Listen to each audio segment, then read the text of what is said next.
Hello and welcome back to the channel where we discuss all things related to research from the global south, research from an African perspective. My name is Professor Angelo Dube and welcome to the research platform.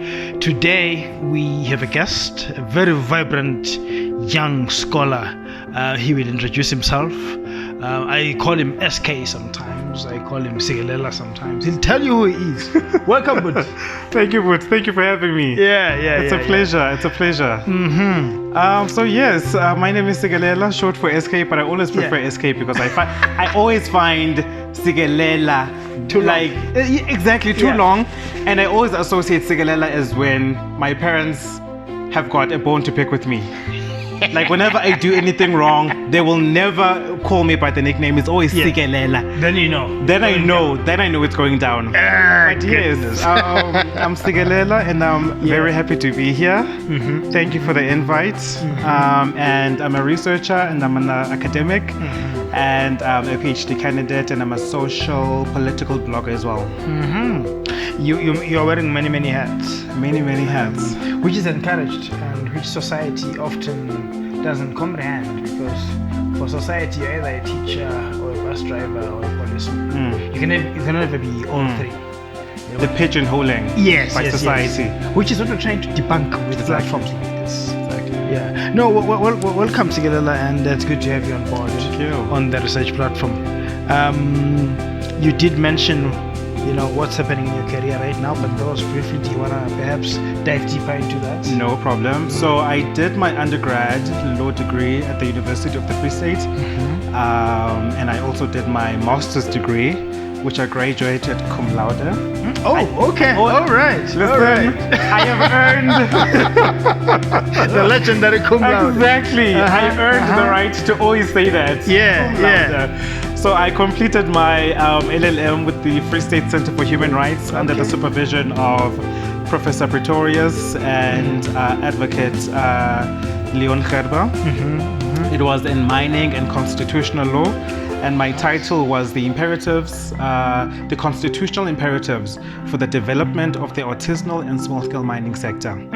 So after that, I then transferred to Van Rensburg Kruger attorneys in Witbank, where I did my articles, and I'm also in the process of finalizing my admission exams. Okay. But then now, as an attorney. Yes, as an attorney, I also have the vision of practicing as a human rights attorney. Awesome. I don't see myself doing anything else. I think so many people, especially young black people, go into university with these commercial aspirations and private law aspirations that, oh my God, I want to walk into a boardroom and command the whole place. I want to wear suits every day. Overnight. But then I think my experiences and the lessons that I learned in undergrad as well as at work just ushered me, or maybe even concretized the dream that I had already, that I only ever see myself featuring in the practical legal space as a human rights attorney. I think that's why I also was quite passionate about a master's degree in constitutional law and human rights. That explains a lot. Because you went into an area that's not largely researched on, artisanal mining, which happens a lot in Africa. Without much regulation and with so much human rights violations. Most of which are swept under the carpet. I am telling you. It's woefully under-researched, actually. I actually want to also say on the record that even when I was doing my master's and trying to see what the research landscape looked like, there was only a small segment of local research that pertained to the issues of the ASM sector in South Africa. So to a large extent, I had to refer and to rely on African research, international research, just to at least substantiate what was lacking in my own domestic sphere. But I think there's also an opportunity for people out there to also just take notice of the artisanal and small-scale mining sector, that it is under-researched. So much happens. So many constitutional violations happen in that sector. And why not go into it? Because it is a sector that affects every single day of our lives. In 2018, I remember even when I was choosing the topic, not 1 week would go past without my topic being on the news. Illegal Zamazamas have been arrested in Kimberley. Illegal Zamazamas were arrested in whatever. And they were vilified in the news. They were called the enemy. They were called thieves and stealers. And I thought to myself, no, but there has to be a constitutional undertone that people are ignoring about this, which is actually really what prompted me to do my master's in that. Okay, that explains a lot, and it's a very topical, title or research, if I may say, because looking at the fact that Africa is said to lose over 50 billion in illicit financial flows every year, and this sector, because it's been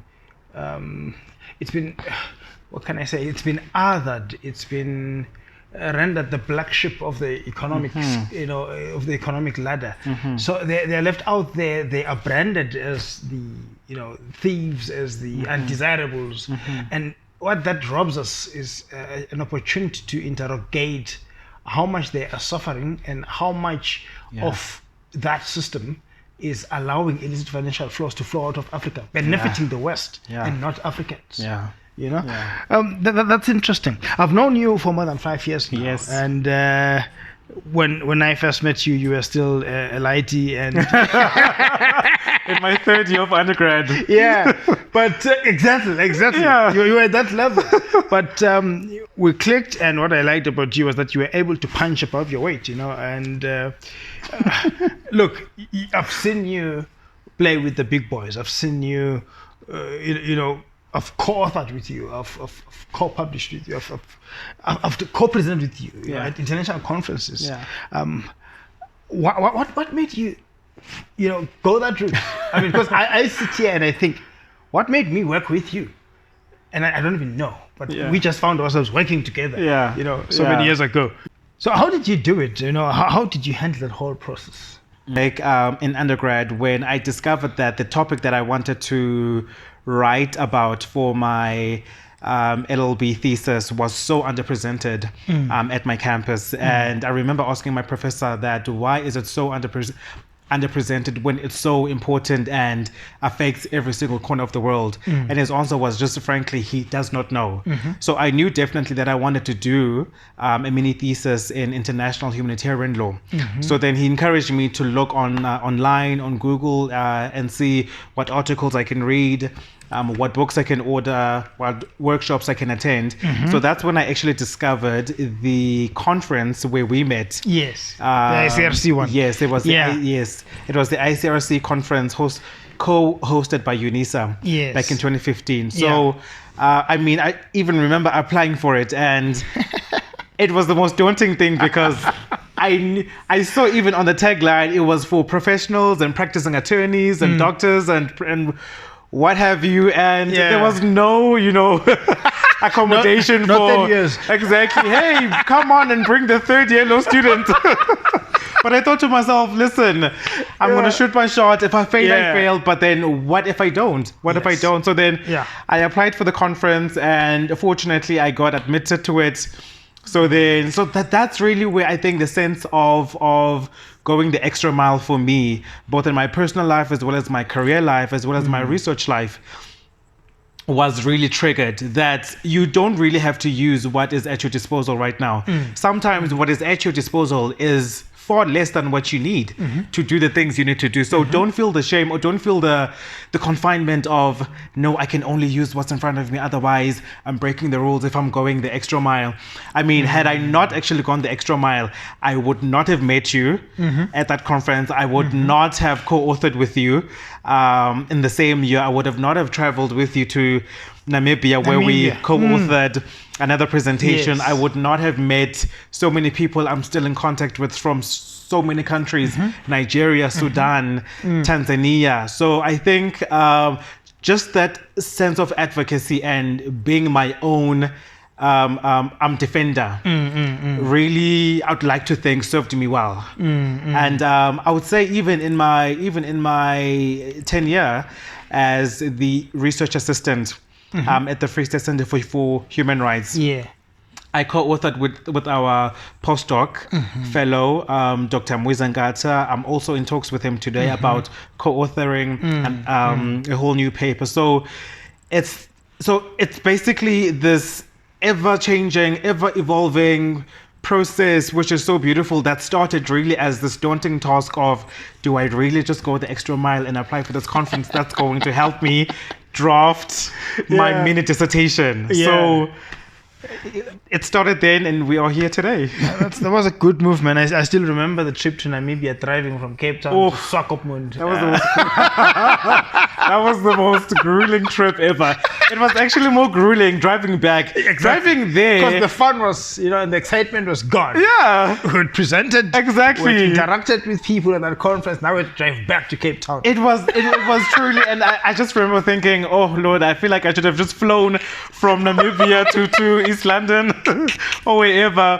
But like, even that, I mean, I still remember me presenting in Namibia in front of professors and doctors who lectured me in my undergrad.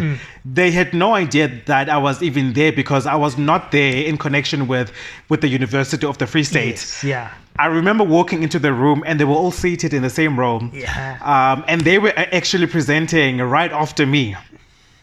And I will never forget the looks on their faces, like, what are you doing here? This is only for lecturers. This is only for professors. And I was just like, listen. At least they know that my approach was, I get the youngsters and I present with them. Like, all three of us presented there. Exactly. Myself, you, and now Dr. Mfundo. Exactly. We all present the same paper, because we all wrote that paper. Exactly. You were still it was a team undergrad. effort. Yeah. Mfundo, had he finished his PhD by then? He had not. He was still doing his PhD. I remember. Yeah, he had finished his master's, but was still doing his PhD. Yeah. But we all presented the same paper, because that's empowerment. Exactly. Yeah. and also, I will say, there have been so many conversations I've had with people of a senior position who were so opposed to the idea of mentorship, especially even within us African people. There have been so many, unfortunately, so many senior people who never saw the value in extending a helping hand, in extending some empowerment, in extending an opportunity for a younger person to actually come up and develop themselves. I don't think I would have been doing the things I'm doing today, preparing to publish 3 articles, hopefully more this year, without your help, and without you actually extending that hand and saying, no, listen, you've got potential, come up, actually show yourself, prove yourself. So, and I think it really just goes to show that we depend on so many people on Ubuntu. Yes. Ubuntu was the very overarching theme of our relationship. You stood there and you were like, SK, come, I can teach you. And I was willing to learn. I was hungry for it, because that's the critical thing. I had not seen anyone or met anyone who was actually like, SK, come, I will train you, I will teach you. So up until you came along. Awesome. Interesting stuff. Now, all that exposure, you going to, because after Namibia, we went to Spring Law.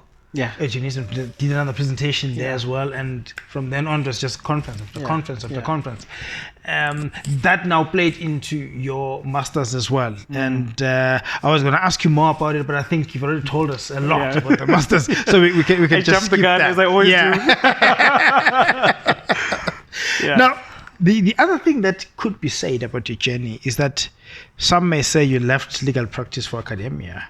But I am inclined to say you left academia for legal practice, and then you went back to academia. And what you're working towards now is to walk these 2 paths. Take us through that journey of going to these 2 dichotomous, fields, because they are viewed as dichotomous. They're viewed as distinct and separate. Yet, we will see that in many ways they can be made to work together. 100%. So I think even when I graduated my undergrad and preparing to register for my master's, most of my peers, because right close to the last exam or close to graduation, everyone's like, oh my God, what are you doing? Where are you gonna, serve your articles? And I'm just like, listen, guys, you guys go have fun, but I'm gonna stay for my masters. I really just want to equip myself more within the academic side of the law, and to be able just to understand how to approach critical issues and things like that. So most of the comments I got from my peers were, "Oh, so you want to be a teacher?" Oh, and I thought to myself, no. We are not teachers. No, I don't want to be a teacher. I want to be an academic. That is something totally different.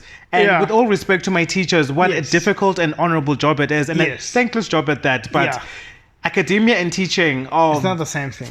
It's not the same thing, respectfully. So I had to deal with all of that, and then I stayed for the 2 years, and then with the last year of my masters, I had actually been so far ahead in terms of my drafting. I was actually nearing the last chapter by the time the last year came. So I actually spoke to my supervisor and I said, you know what, I think I'm at a place now where I can afford to actually go into practice whilst also masters. Completing my masters and crossing my T's and dotting my I's. And he was quite supportive of that. And exactly to your point about how many people misunderstand practice and academia, I also remember, I'll never forget the story, and my previous boss knows this. Yes. We always joke about it. I think it was the first week of my tenure as the candidate attorney. And can I also just say, I was the first candidate attorney at Van Rensburg Kruger-Rakwena.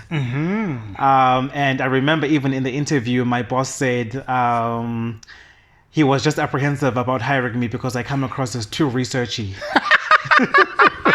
Too researchy. Like, he doesn't know if I'm going to be able to tap into the practice whilst also maybe just maintaining the academics. I was like, just offer me a chance. Offer me a chance. Let me try first, and then if I fail, you can throw me out. I will try to land on my feet. But on the first week, he tested me out. He said, okay, you call yourself an academic and you want to be in practice. Here is a file. I want you to draft heads of argument. And I was like, oh, okay, sure, no problem. So I drafted my heads of argument. I think I took like 2 days for that. It was this very dramatic case we had. So then I remember it was a Thursday morning. I dropped them on his desk in the morning. He came to me later on during the day and he asked me and he said, SK. And I said, yes, but he's like, who drafted these heads of arguments? And I was like, I did. And he's like, wow, they actually read like they were drafted by counsel, by an advocate. And I remember telling him, I was like, no, people actually don't understand that academia actually sets you up for success even in practice. Exactly. Studying your masters teaches you so much about critical analysis. Yes. It teaches you about sourcing all your material because your client's case will rest purely on the constitution, on legislation, applicable policy, whatever reports are out there. You actually need to show the court why they should rule in your favor. And you do that by actually grounding up research, which is why I never understood people being so confused that, oh my God, it's these two totally different worlds between practice and academia, because they actually aren't. No, they're largely intertwined. Intertwined, yeah. So even around the office, I became known as the heads of argument guy. Whenever there were heads of argument to be written, no, SK will do them. SK will do them. And that's all thanks to my training in my master's year. So I also think it takes a ton of confidence. Now, I'm not trying to like toot my own horn, but had I actually listened to all the naysayers, had I actually succumbed to all the peer pressure of just, I don't want to be a teacher, as they said, just go straight into practice, I don't think I would have been able to counter the challenges and counter the responsibilities in the way that I have I've done so. I think really those 2 years I spent under supervision really just amplified my skills to such a great extent. So I'm really thankful to the training I got in that academic sense. Awesome. So what are you currently working on now in terms of knowledge production and research? So currently, going back to our earlier conversation about how the ASM sector, which is the artisanal and small-scale mining sector in this country, is so under-researched, particularly as it relates to constitutional law and the human rights framework, I find that to be so limiting. So I actually want to gear up all my resources and all my strength to actually growing that knowledge base, because I don't want there to be a candidate for masters 10 years down the line that also struggles to get the same information that I struggled to get when I actually had the foresight or maybe had the experience to learn that the sector is underdeveloped, particularly, and I always say this, particularly from a constitutional perspective, which in my opinion actually grounds most of the argument. Exactly. Because even in my thesis, I actually grounded most of my argument on the Constitution, on the MPRDA, which is the leading policy framework for the mining sector. Most of my arguments actually were strengthened by the provisions already existing there.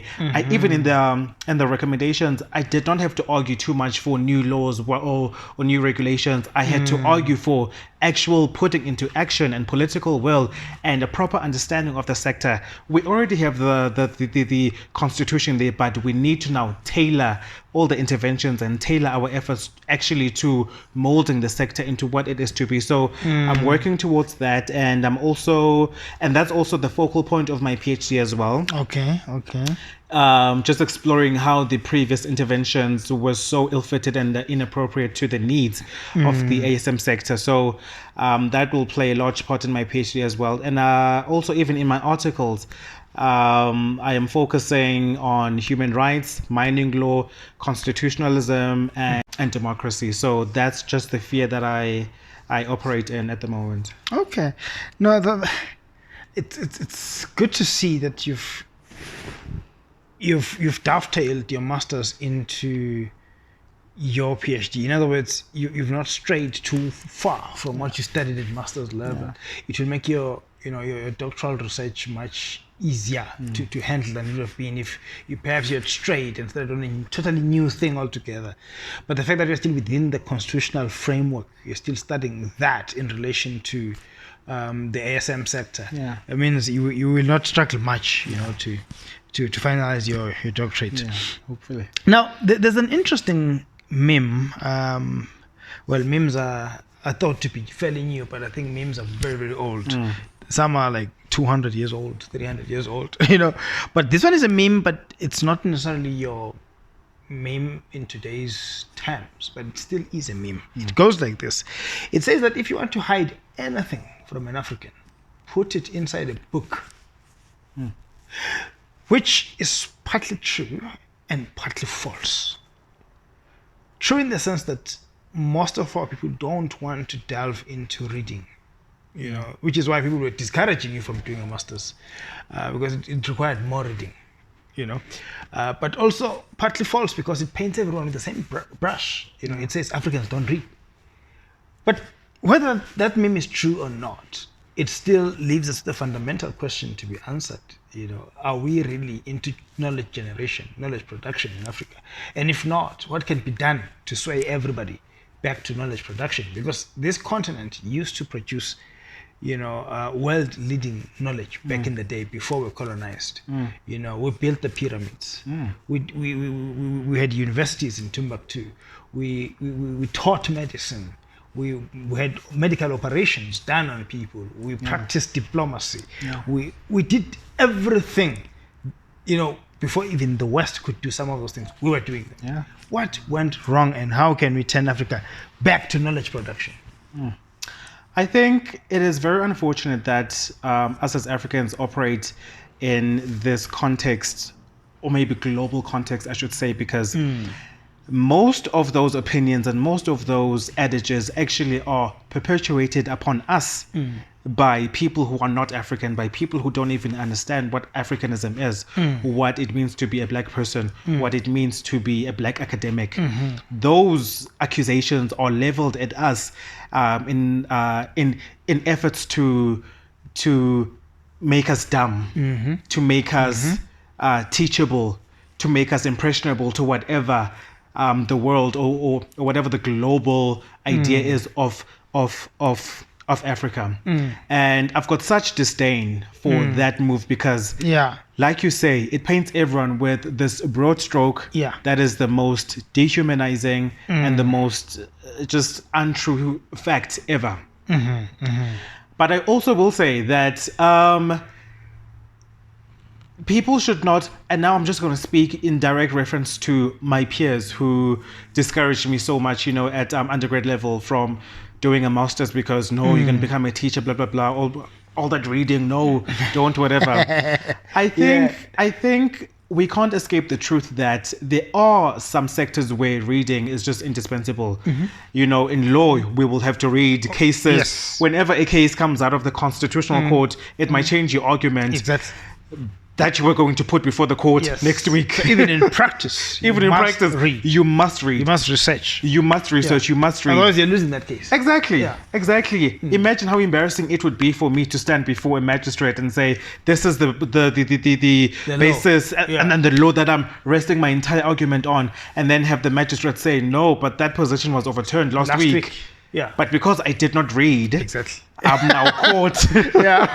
I'm now caught as this person who knows nothing, and your client immediately loses all the confidence in you.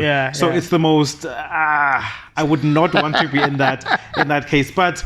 There are fields and professions where reading is indispensable. Ours, medicine, all those other fields. But then also, even for those other fields where reading is not such a fundamental and core aspect of your everyday life or everyday job, you can also read other things that can actually bring some kind of wisdom or some kind of knowledge into your life or into your inner workings.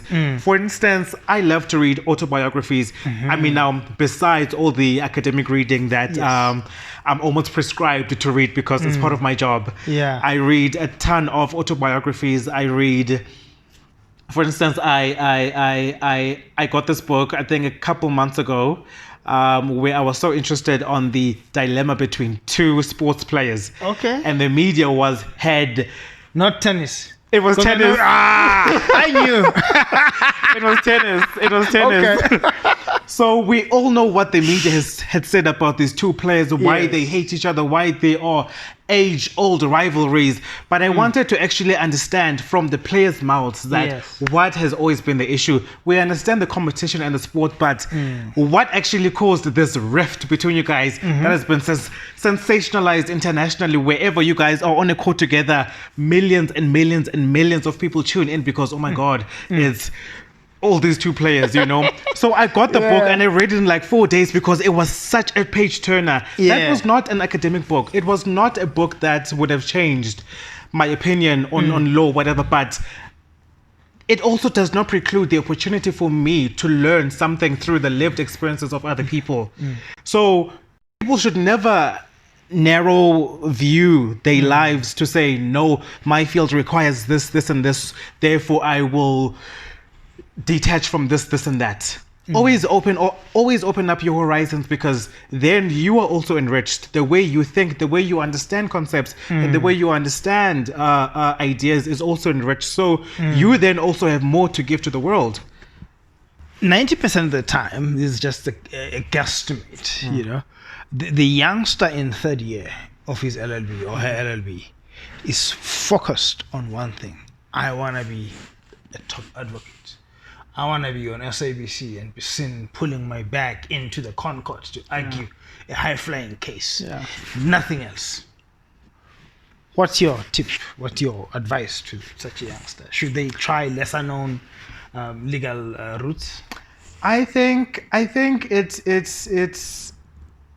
it's never the same fix for everyone. I really think that there are those people who perhaps maybe innately feel within themselves that, listen, I was born to be a high flyer. I was born to, address judges at The Hague. I was born to, paint the world with my black and white robe. So if that's you, 100% for sure, go for it. However, I think the key point is that as long as that is you, as long as that is really what you want to do with your life, as long as that is really what you envision you becoming in this world, as long as you envision your contribution to be exactly that. Yeah. I'm so opposed to prescription in life. I don't like this thing of being boxed in one sphere where I'm Sikelela Ndlazi and I'm a black African man, so I should do this and I should drive this car and I should say this and I should act like this. I should stay in this town. Exactly. That for me is like, who do you think you are to prescribe to me what I should do with my life? In the very same way, that third-year law student watching this right now at home should not be peer pressured and be almost forcibly strong-armed, if you will, into a path that they actually do not see for themselves. And we were told this, I mean, even at first year, that not every one of you is going to be an advocate. Not every one of you is going to be an attorney. Not every one of you is going to be a consultant. Some of you aren't even going to complete this journey because you will actually discover within yourself that this is really not what I want to do with my life. So I would just always beseech people to keep that door open to one's own voice and to one's own opinion of self. If you need to pray about it, pray about it. If you need to speak to someone about it, speak to someone about it. If you have to consult a person on it, consult a person on it, and just say, listen, I am lost in this life and I don't know what my sphere of operation in this life is. It is just most important to me, especially for young people, to understand where they fit in this world, because you don't want to be an 80-year-old man looking now back at your life and thinking to myself, I did not want to be a doctor. I did not want to be a psychologist. I did not want to be an attorney, but I have led this life that has driven me to alcoholism, driven me to drugs, just to medicate and just to cope with whatever the day has to offer.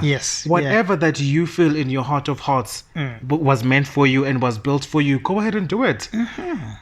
I will say also, I will also acknowledge that it's not always easy. It's difficult. It's daunting. But I wish I could say there was an alternative to that, but there isn't. It's just hard work. It's just hard work and just conviction in oneself and one's role in this world. You just have to believe in yourself. Interesting. And when your friends, now I'm now specifically speaking to that third year in UFS or UCT or UNISA, wherever, who's watching this and is not even sure what to do next. Should I go out with my friends because it's Friday and there's this hot club, but I've got this assignment due on Monday? Yes. You should not be afraid to be that black sheep who's going to be like, sorry guys, I mean, I've got work to do. That's fine. Stand up to your friends and tell them, guys, it's your future. You are responsible for your future. No one else is. When your friends go into the exam room, they're not going to be like, no, I was with Dube on Friday, so we're going to write together. So we're going to just share notes and we're just going to compare notes. It's individualized. It's individualized. So you have to have that confidence to stand up to people to actually make the right decisions for yourself overall.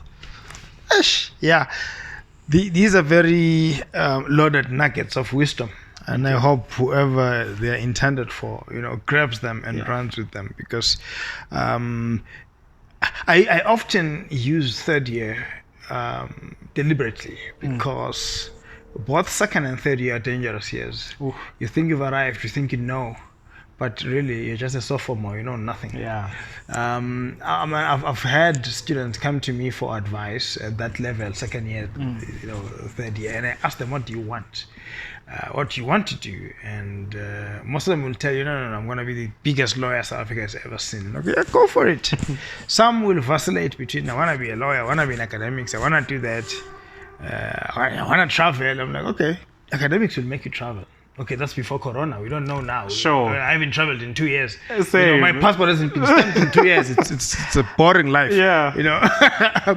But they come to you, to ask for advice, and obviously you want to push someone in the direction that they tend to portray to you, to present to you. So they're presenting to you that they want to go into academics, and I've said to some of them, I can mentor you from that level, so that by the time you finish, you will be so many steps ahead compared to your ordinary graduate.